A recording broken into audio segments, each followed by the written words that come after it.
Welcome to the Paul Chandler Show, everyone. I'm your host, Paul Chandler. Now, today is Monday, March 1st, 2021, and we'll be starting our series of episode 1 out of 27 on the ICD-10-CM Guidelines. So from today's episode, all through March and all through April, we'll be doing one part of the ICD-10-CM Guidelines per episode. And today, we'll be looking at Section 1, Part A, Conventions of ICD-10-CM. So stay tuned and we'll be right back. We'll be looking at our first part in the ICD-10-CM Guidelines.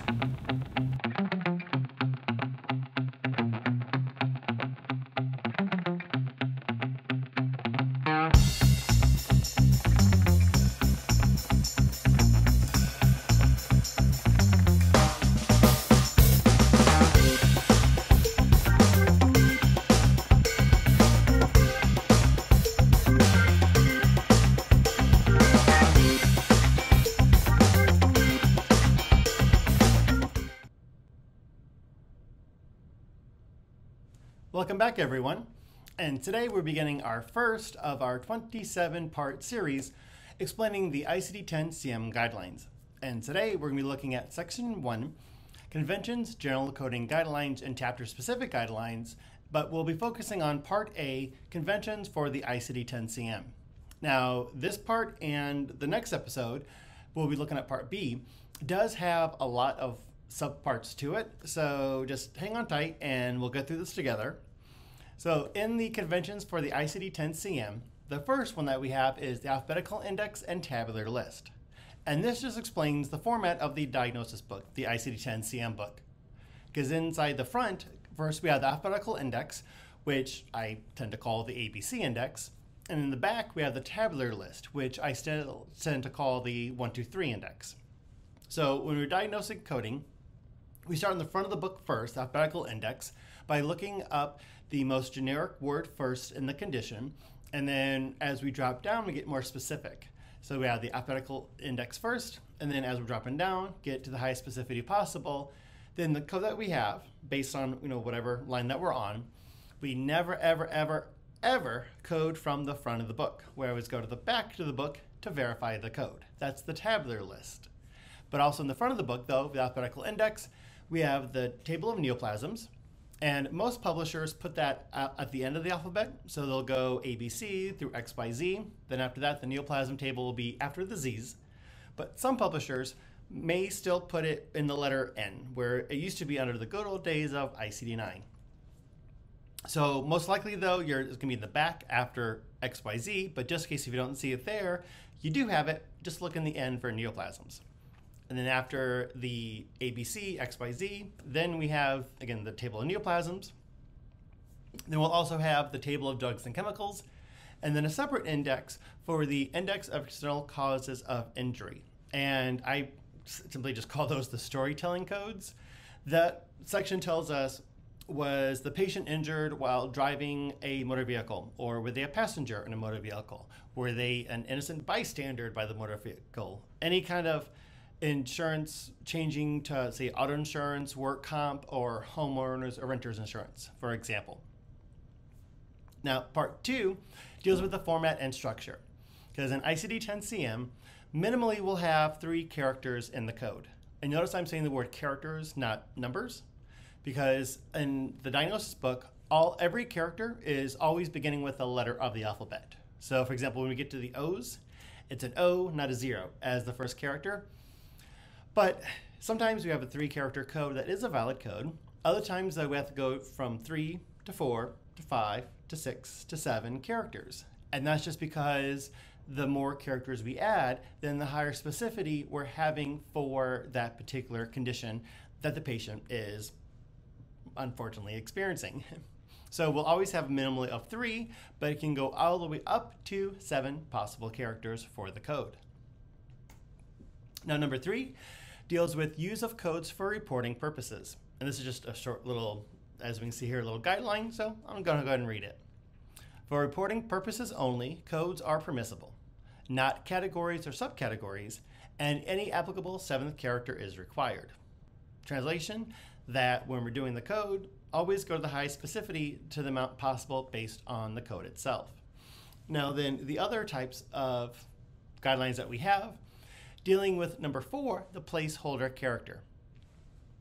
Because in ICD-10-CM, we have the letter X, and that means that we have to skip a character spot to build up to 7 characters.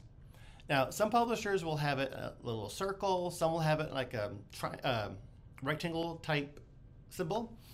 Whenever we see a circle or a rectangle, again, depending on the publisher, next to the code, if it's in blue, that means that we'll need to add the X character, the X placeholder, if you will.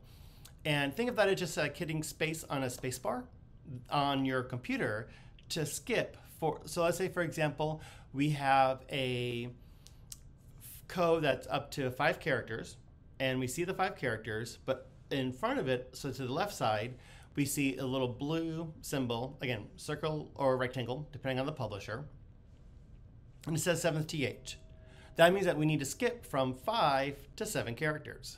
So we just don't hit space on the computer, because that'd be weird, having 5 characters, a space, then character number 7. So we just place the X there. So that way character number 7 stays in the 7th character spot. But the key phrase there is blue. So just think blue equals X. That whenever the 7th TH is in blue, that means whatever number of codes that we have in the, whatever number of characters we have in the code, if we have 4 and it says a 7th TH in blue, then we need to put 2 X's there for spot number 5, spot number 6, to keep spot number 7 in its place. So most of the time we're jumping from 5 to 7. So we'll see that 7th TH in a blue next to the 5th characters. Occasionally though, we do see it next to the 4th characters. Rarely, but a small handful of times we'll see it when we get to 3. So in that case we would need 3 X's to get to spot number 7. But just remember though, if it's in blue, we'll need a minimal of 1 X to get to spot number 7. If it's in red, then we are already at the 6th character, and it says a 7th TH in red, then we just need 1 more character to get number 7. So that way, no X is required there. But you can just think of that the X placeholder, just like hitting space on a space bar, that way keep spot number 7 in spot number 7. Now, the next character that we have, as far as the 7th characters, dealing with part number 5 on the conventions for ICD-10-CM. And basically what I kind of just mentioned it, that the 7th characters, for example, the 7th character must always be in the 7th character, because in diagnosis coding, every character has its own meaning for it. So that if we are at, like I just mentioned before, if we're at number 5, as in 5 characters in our code, and it says 7th TH in blue, then we put an X there to get to the full 7th. So whenever it says the following subcategory requires the 7th characters, and then we have the options there, whatever option we choose has to go in spot number 7. Now we have 6A and 6B dealing with abbreviations. 6A deals with abbreviations in the front of the book in the alphabetical index. So we have NEC and NOS. NEC, not classified elsewhere, or I should say not elsewhere classifiable, tomato, tomato. So NEC, not elsewhere classifiable, and NOS, not otherwise specified. And looking at the guidelines there, that the abbreviation on the alphabetical index, the index in the front, represents other specified. When a specific code is not available for a condition, the alphabetical index directs the coder to the other specified code in the tabular list. So think of NEC, not elsewhere classifiable, as you know what's going on, but there's not a code available for you to choose. While then we have NOS, not otherwise specified, the abbreviation is equivalent to unspecified, meaning we have no idea based on the documentation. It's not specific enough as we need it. So we're not going to just guess and make something up. So we're going to choose an unspecified code. In that case, in the alphabetical index in front, it would be NOS. So when we're dropping down to get as most specific as we can, once we're not able to drop down anymore, we have to stop. Because remember, we never make stuff up. So NOS, not otherwise specified, just like saying unspecified in the front. Now, on the tabular list in the back of the book, same concepts where NEC stands for not elsewhere classifiable and NOS stands for not otherwise specified. And in the tabular list in the back, the NAC code, then at the beginning of the code description itself, it'll say other specified blank. So that's how we tell what an NAC code looks in the back in the tabular list. The code itself will begin with the phrase other specified blank, and that blank will be whatever category we're talking about. Now, most of the time, notice I said the phrase most of the time, not all of the time, but most of the time, though, the NAC codes in the tabular list end in the letter 8. I'd say that's about 99.99999% of the time it does that. Not always, but most of the time. And then the good old NOS codes, not otherwise specified, those codes in the back in the tabular list will end in the phrase unspecified. So it'd be comma unspecified, whatever category we're talking about.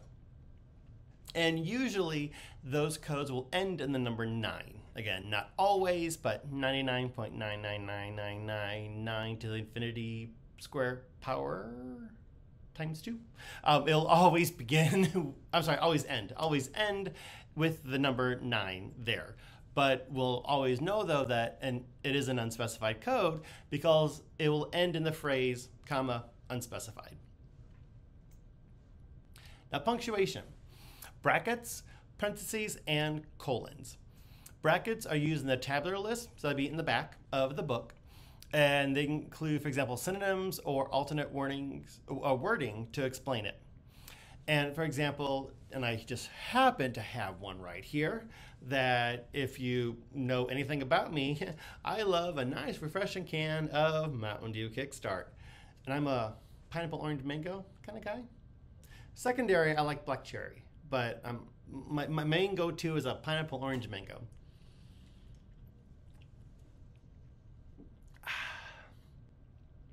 Now, Pepsi-Cola Company does not sponsor the Paul Chandler Show, but if you just happen to know anyone who works at the Pepsi-Cola Company, hey, hook a guy up here. But besides that, I call that pop. A lot of people call it soda. You date one person from Michigan when you're 21, and you convert from calling it from soda to pop. And I'm 40. So 19 years in, I've been almost half my life, I've been calling that a pop. But regardless though, pop and soda, same thing.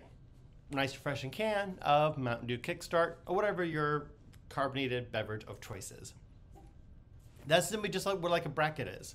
That sometimes it's the same condition, but different words, but they mean the exact same thing, like pop and soda. Again, pop I think is right, but or it could be two different conditions that are so close to one another, we just code it the same. And the other thing is parentheses. Now, parentheses are used both in the alphabetical index in front and the tabular list in the back. And the guidelines call these supplemental words. So translation, these words are not needed to be able to choose the coding of it.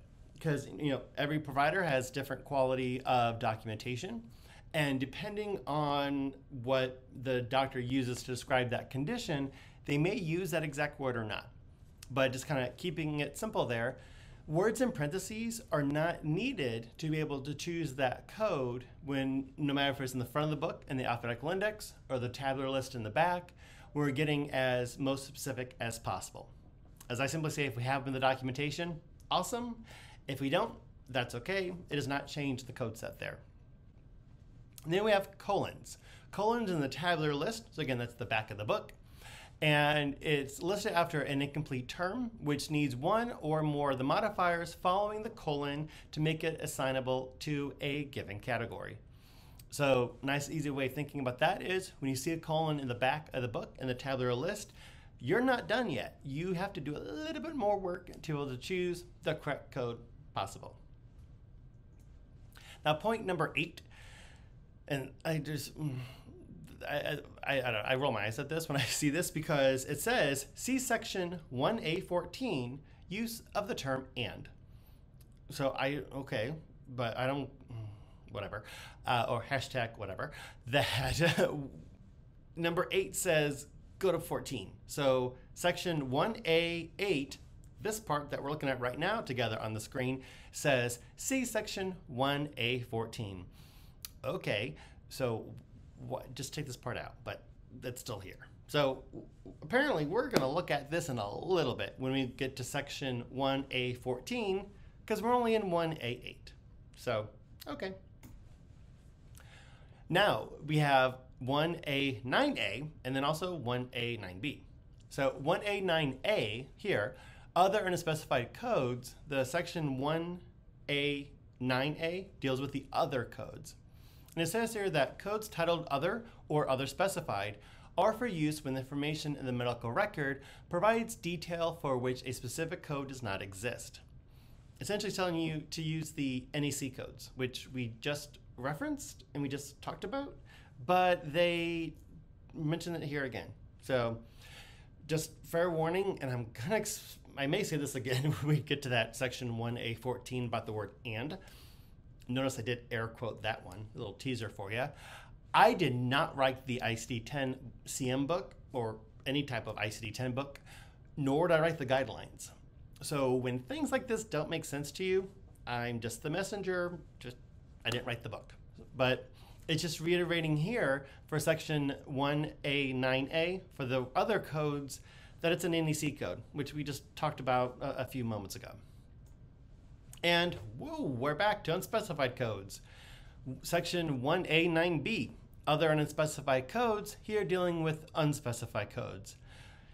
Yeah, we just talked about that a little bit ago for the NOS codes, that we don't have enough documentation to choose a specific code, so we have to use unspecified code. Includes. For this part, section 10, that it says that this note appears immediately under a 3-character code titled to further define or give examples of the content of the category. And what simply this means is when we see a category and underneath it says includes and a list there, any items that are in that includes list are grouped together in this certain category. Remember, a category is what we call the first 3 characters of a diagnosis code. And for example, like R51 is the beginning for headache, that whenever we have the includes and we see the 3-character category and the description, everything underneath it, they're all included in that individual category.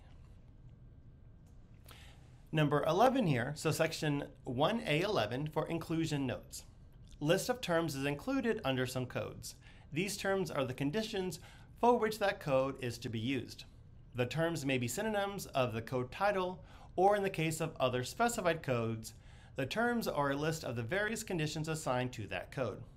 The inclusion terms are not necessarily exhaustive, and additional terms found only in the alphabetical index may be assigned to a code.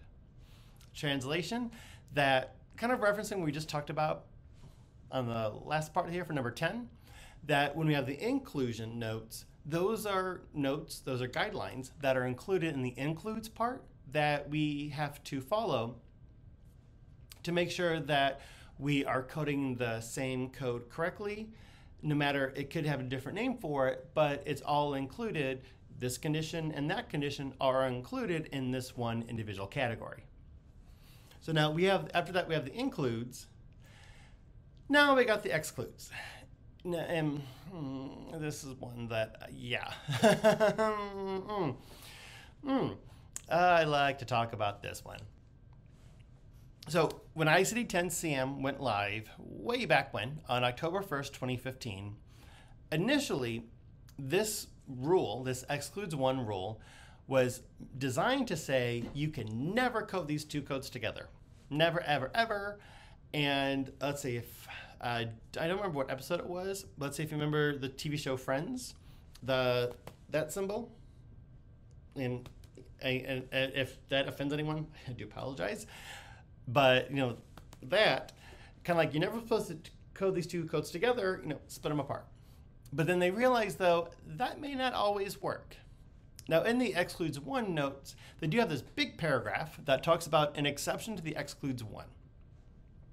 And here's an example for the codes that they show. For example, we have F45.8, other somatoform disorders, and then it says underneath it there's 6 different items there. Then it says excludes one, sleep-related teeth grinding, G47.63. So what this was designed to be was that essentially we were never, ever, ever supposed to be able to code F45.8 with G47.63.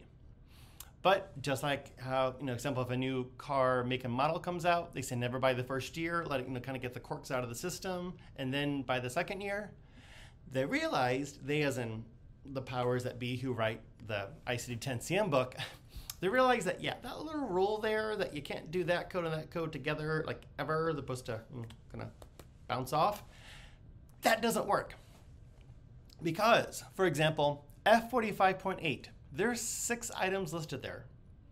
Well, the bottom one, teeth grinding. Okay, so let's say, just kind of work with me here, that we're choosing F45.8 for it to represent teeth grinding. But then if the patient also has sleep-related teeth grinding, G47.63. In that case, we would never, ever, ever code those 2 codes together for that one condition. Patient has teeth grinding, okay, F45.8, but that teeth grinding is sleep-related, G47.63. If that's the case, then we would only choose the one code, G47.63, for sleep-related teeth grinding. Because in this scenario, that the G47.63 code, sleep-related teeth grinding, is a more specific type of teeth grinding, F45.8. So patient has one condition, sleep-related teeth grinding, we would just choose the one code, G47.63. That would be an example of you never code those 2 codes together. But let's say though, let's just try the first one because the other ones are kind of hard to pronounce a little bit. So let's say Psychogenic Dysphoria. I can say it, but don't ask me to spell it when I'm not looking at the code itself. But Psychogenic Dysphoria. Let's say if we're choosing F45.8 to represent that condition. If that's the case, then we can code F45.8 representing psychogenic dysphoria. And if the patient has that condition plus also sleep-related teeth grinding, then we can do the 2 codes. The F45.8 representing psychogenic dysphoria and the G47.63 representing the sleep-related teeth grinding. So, yeah, how do I word this? Nice thought process on the excludes 1 guideline, but yeah, it didn't work out that way. So in that case, we just double make sure that when we're coding it and we see an excludes 1 note like we have here, we need to check to see if those 2 conditions are related together or not. Or let's say in this case, if those 2 conditions are one condition, but we have the 2 codes because one is a more specific type of the other. So like in that case, just kind of recap from the beginning of this, that patient has sleep-related teeth grinding, G47.63, and the patient also has just generic teeth grinding, F45.8, then we would just code the one code, G47.63. But if the patient has any other condition, for example, psychogenic dysphoria and sleep-related teeth grinding, then we would choose the 2 codes instead. F45.8, in that case representing psychogenic dysphoria, and the G47.63 representing the sleep-related teeth grinding. Now, excludes 2, because we got excludes 1 and excludes 2. And notice though also, instead of saying the word 2 again, like T-O-O, but notice though also that there is no space between excludes 1 and excludes 2. Let me correct my verbiage, my phrasing there. There's no space in the label excludes 1, and there's no space in the label excludes 2. That's what I meant to say. Because the number 1 and the number 2 are right next to the letter S. So excludes 2, that's a simple way of saying not included here. And simply put, when we're coding from the front index and the alphabetical index, and if we get the code that we need and we go to the back, and it has a condition, but it says excludes 2. That tells you that whatever the excludes 2 condition is, quoting the phrase in the guidelines, it's not included here. So somehow, if by using the alphabetical index in front, you get off kilter, if you will, and you look up the wrong code in the back by somebody just doing the drop downs incorrectly in the front, you go to the back and verify the code, and that's not what you need, but it says excludes 2 underneath it. That condition or conditions, one or more, that are in excludes 2 are not included in the code that you just looked up. So think of that as stop, detour, we're gonna get rerouted, and it's gonna put you right back on the path where you were supposed to go initially on that part. Now, starting to wrap up here with the guidelines. For section 1A, we have etiology, manifestation, convention, the phrase code first, use additional code, and in diseases classified elsewhere. So simply put, that when we have the phrase code first and use additional and not elsewhere, in diseases classified elsewhere, when we have the phrase code first, that means, so we look up a code in the back and it says code first blank. That means we're going to need 2 codes, at least. That other code we need, as in code first blank, that other code we need as in the blank that we're going to look up to cross-reference, when it says code first, that other code we need, as in that other code we're going to look up, the other code we need is going to get coded first. But if it says use additional instead, so we look up a code in the back, and it says use additional code to blank, then in that case, that other code we're going to look up next gets added onto the end. So code first and use additional, both of them mean we're going to need 2 codes. It's just which one goes first, which one goes second in there. Because the codes, the sequencing does matter based on the etiology or the manifestation on it. So again, whenever it says code first, that other code we need gets coded first. Whenever it says use additional, then that other code we need gets added to the end. In ADD, added, ADD, additional. That's how I remember it in there. And then with the phrase, and diseases classified elsewhere, the middle paragraph, and there it says that in most cases, the manifestation codes will have the code title and diseases classified elsewhere. Codes with this title are a component of the etiology or manifestation convention. The code title indicates that it is a manifestation code, and diseases classified elsewhere codes are never permitted to be used as first listed or principal diagnosis. They must be used in conjunction with the underlying condition, and they must be listed following that underlying condition.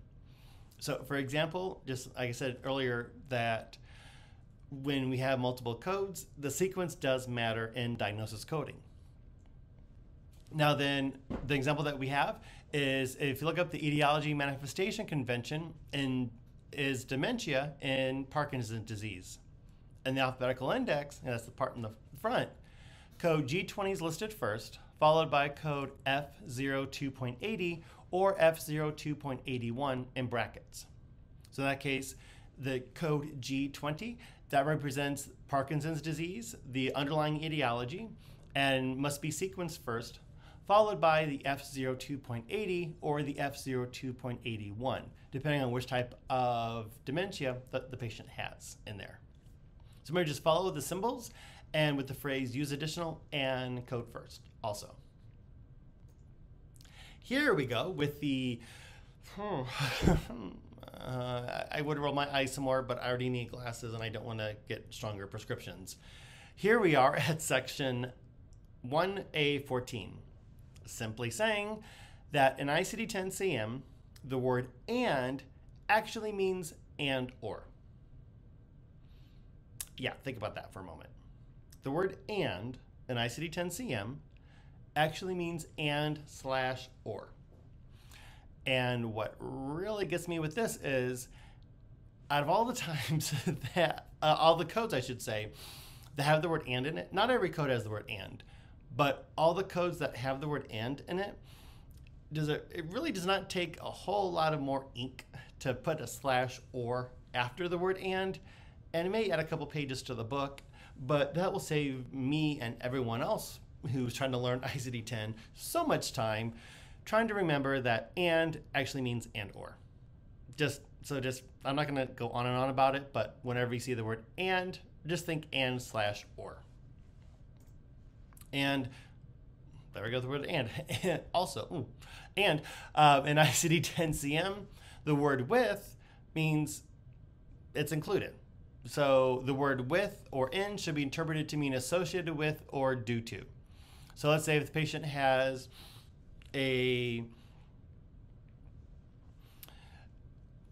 laceration of the scalp and with foreign body, then that's like a combination diagnosis code. For example, patient has a laceration on their scalp, one condition, with foreign body. Maybe they fell on gravel and there's some gravel in there that's not supposed to be there. So that in English, it's included in it. Same thing in the diagnosis coding. And then the term see and see also. See is, as an SEE, is the alphabetical index in front, and it means that we should reference another term. As in, if you can't find what you need here, see this, like go somewhere else and look at that. And then see also is also in the alphabetical index in front, and it tells you that when you are looking up the condition, that there may be another term in the alphabetical index in front that actually will get you to the right path that you need. So no matter if you have a C or C also, if you can't find what you have in your first part that you're looking up and you see a C or a C also, you might want to go check that other area depending on which way in the book it's sending you. And I just feel like I'm doing Thriller now when I'm doing that. I'm not doing Thriller, but actually, yes, I am now. So no matter if you see the C or C also, and if it's sending you to that part of the book, which flipping the pages that way or flipping the pages that way, go and look where it's cross-referencing you, because you may get your right code selection there.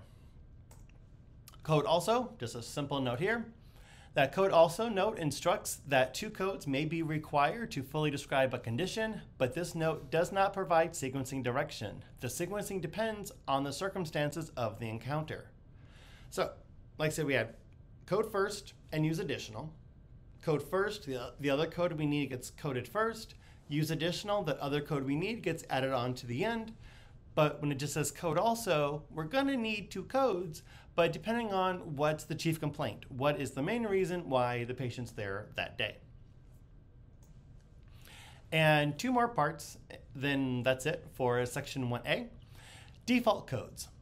And so when we're looking up in the alphabetical index, again, in the front of the book, when we look up, for example, if we were to look up a tension headache, and hopefully this is not giving you a tension headache, but if we look up tension headache, we look up the most generic word first, headache.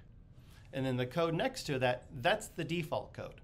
So whenever we look up a main term, that's the most generic word in the medical condition that the patient has, the diagnosis. Whatever code is next to that main term, that's what we mean by default code there. And like it says, if a condition is documented in a medical record without any additional information, such as acute or chronic, the default code should be assigned. Meaning when we look up a condition, and if we cannot drop down to any more specific documentation, then we choose the default code. So you stop dropping down when you can't drop down anymore based on the documentation that you have. Now the last part for section 1, part A19, for code assignment and clinical criteria. So the assignment of a diagnosis code is based on the provider's diagnostic statement that the condition exists. The provider's statement that the patient has a particular condition is sufficient. Code assignment is not based on clinical criteria used by the provider to establish the diagnosis. So that's the key phrase there, that code assignment is not based on clinical criteria used by the provider to establish the diagnosis. So translation, anything that the doctor does before we get that diagnosis, that's great. That's for the doctor side. We just confirm whatever definitive diagnosis the patient has at the end. And that wraps up our first part of 27. So this will be taking us all throughout the month of March and April here at the Paul Chandler Show. And we'll be looking at next time section 1B, which is the general coding guidelines. So again, today we looked at conventions of ICD-10-CM, and next on the show that we'll be looking at section 1, part B for the general coding guidelines. So from all the cast and crew here at the Paul Chandler Show, we do thank you for watching. Live long, do good, and prosper.